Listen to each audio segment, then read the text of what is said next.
বিশ্ববিদ্যালয় অধিভুক্ত করার পর থেকে বিভিন্ন সময়ে শিক্ষার্থীরা রাজপথে রক্ত ঝরিয়েছে। অত্যন্ত পরিতাপের বিষয়, সেখানে আমাদের শিক্ষক মহোদয়গণ তাদের কোনো সিম্প্যাথি ছিল না। কখনোই শিক্ষার্থীদের পক্ষে গিয়ে তারা বৃহত্তর আন্দোলন কখনোই ডাক দেয়নি।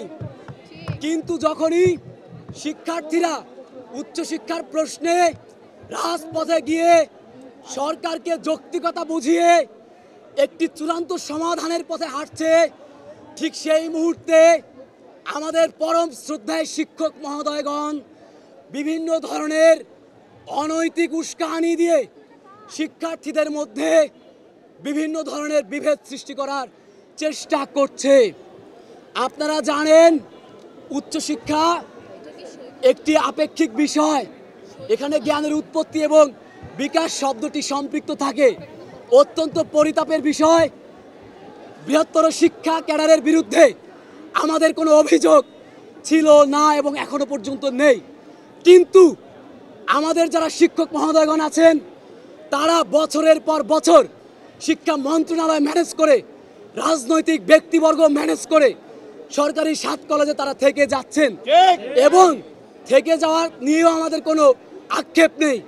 অত্যন্ত কষ্ট লাগে যখন উচ্চশিক্ষার ক্লাসরুমে ঠিকমতো শিক্ষক মহোদয়গণ শিক্ষার্থীদের চাহিদা অনুযায়ী লেকচার প্রোভাইড করে না।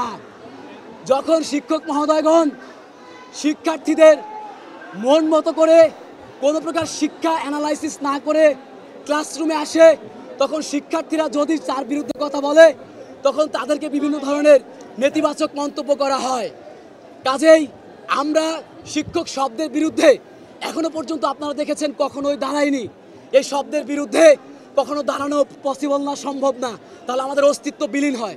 কিন্তু রাষ্ট্র শিক্ষার্থীদের কল্যাণের কথা চিন্তা করে যে ধরনের শিক্ষক নিয়োগ ক্রাইটেরিয়া চালু করবে আমরা সেটাকে স্বাগত জানাবো, কারণ আমরা গুণগত মানের বিকাশ চাই। শুধুমাত্র ঢাকা শহরের প্রাণকেন্দ্র থেকে সার্টিফিকেট মার্কা একটি শিক্ষা জীবন নিয়ে আমাদের বিষণ্ণতা কাটছে না। অসংখ্য শিক্ষার্থীকে আত্মহত্যার পথ পিছনে ঠেলে দিয়েছে এই শিক্ষা সিন্ডিকেট, যারা গুণগত মানের বিপক্ষে, আমরাও তাদের বিপক্ষে, কিন্তু শিক্ষক শব্দের বিপক্ষে আমাদের অবস্থান না। আপনার প্রিয় কাপড়ের যত্নে এলো এনজাইম সমৃদ্ধ Arik silver wash detergent powder, 500 গ্রাম মাত্র 70 টাকা। প্রিমার্ক। প্রিয় সাংবাদিক বৃন্দ, আপনারা জানেন যে বিগত সময়গুলোতে শিক্ষা মন্ত্রণালয় প্রেস ব্রিফিং পর্যন্ত করেছে। তারা জানিয়েছে এগুলো যেহেতু উচ্চ মাধ্যমিক শিক্ষার জন্য অনেক বেশি সমৃদ্ধ, এই ক্যাম্পাসে উচ্চ মাধ্যমিকের সক্রিয়তা বজায় রেখে ডিসিপ্লিন আকারে বিভক্ত করে অনার্সের শিক্ষা কার্যক্রম পরিচালনা করবে। কাজেই এখানে কোনো শিক্ষার্থীর সাথে শিক্ষার্থীর সাংঘর্ষিক পরিস্থিতি হওয়ার কোনো প্রশ্নই ওঠে না। সেখানে মিথ্যা কথা বলে গতকাল আমরা দেখেছি একজন শিক্ষিকা, তিনি শিক্ষার্থীদেরকে বলছে যে ইউজিসি এখানে উচ্চ মাধ্যমিক রাখবে না, এমন নিয়ম করছে, যেটা সম্পূর্ণ মিথ্যা এবং ভিত্তিহীন ছিল। কাজেই উচ্চ মাধ্যমিকের শিক্ষার্থীদের সাথেও বিশ্ববিদ্যালয় মঞ্জুরি কমিশনের অ্যাপয়েন্টমেন্ট অধ্যক্ষ মহোদয় রেখেছে, যাতে করে কোনো প্রকার মিথ্যা বানোয়াট কথা না আসতে পারে। সামষ্টিক প্রেক্ষাপটে প্রিয় সাংবাদিক বৃন্দ, আমরা মূল দাবি রাখছি, যেহেতু অধ্যাদেশ হয়ে গেলেই সামষ্টিক সমস্যাগুলো মিটে যায়, সেক্ষেত্রে আগামী সোমবারের মধ্যে অবশ্যই শিক্ষা মন্ত্রণালয় কর্তৃক সুস্পষ্ট রোডম্যাপ অধ্যাদেশের সকলের সামনে পরিষ্কার করতে হবে। আগামী সোমবারের মধ্যে সুস্পষ্ট রোডম্যাপ পরিষ্কার না করলে এই শহরে 7 কলেজ শিক্ষার্থীরা বিগত সময়ের মতো করে ভয়ঙ্করভাবে রাস্তায় নামবে। কারণ আমাদের ভাইগণ, আমাদের আর পেছনে ফেরার সুযোগ নেই। শিক্ষার অধিকারের জন্য রক্ত দিতে দিতে আমাদের রক্তও এখন আর বের হতে চায় না।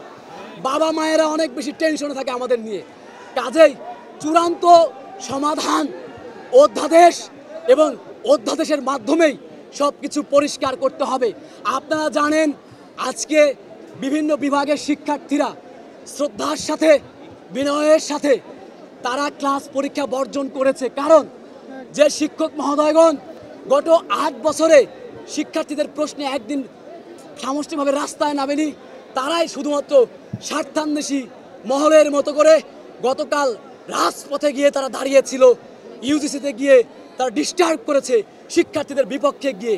কাজেই এই শিক্ষার্থীরা যেহেতু কর্মচারী দিয়ে গতকালকে পরীক্ষা নিয়ে ওনারা রাষ্ট্রীয় বিধিনিষেধ লঙ্ঘন করেছে, কাজেই শিক্ষার্থীরা আজকে ইডেন কলেজ সহ ঢাকা কলেজ বিভিন্ন ক্যাম্পাসে তারা পরীক্ষা বয়কট করে, আপনারা দেখতে পাচ্ছেন এখনো পর্যন্ত চারদিকে স্লোগান হচ্ছে শিক্ষা সিন্ডিকেটের বিরুদ্ধে। এই স্লোগান বিস্ফোরিত হবে এবং একমাত্র আল্লাহ ছাড়া, রাষ্ট্রীয় বিধান ছাড়া শিক্ষার্থীদের নৈতিক দাবি থেকে কোনো প্রকারের অপরাজিত শক্তি আর পেছনে ফেরাতে পারবে না, না এবং না। কারণ শিক্ষা অর্জন করতে এসে আমরা আর কোনো রক্ত দিতে প্রস্তুত নই।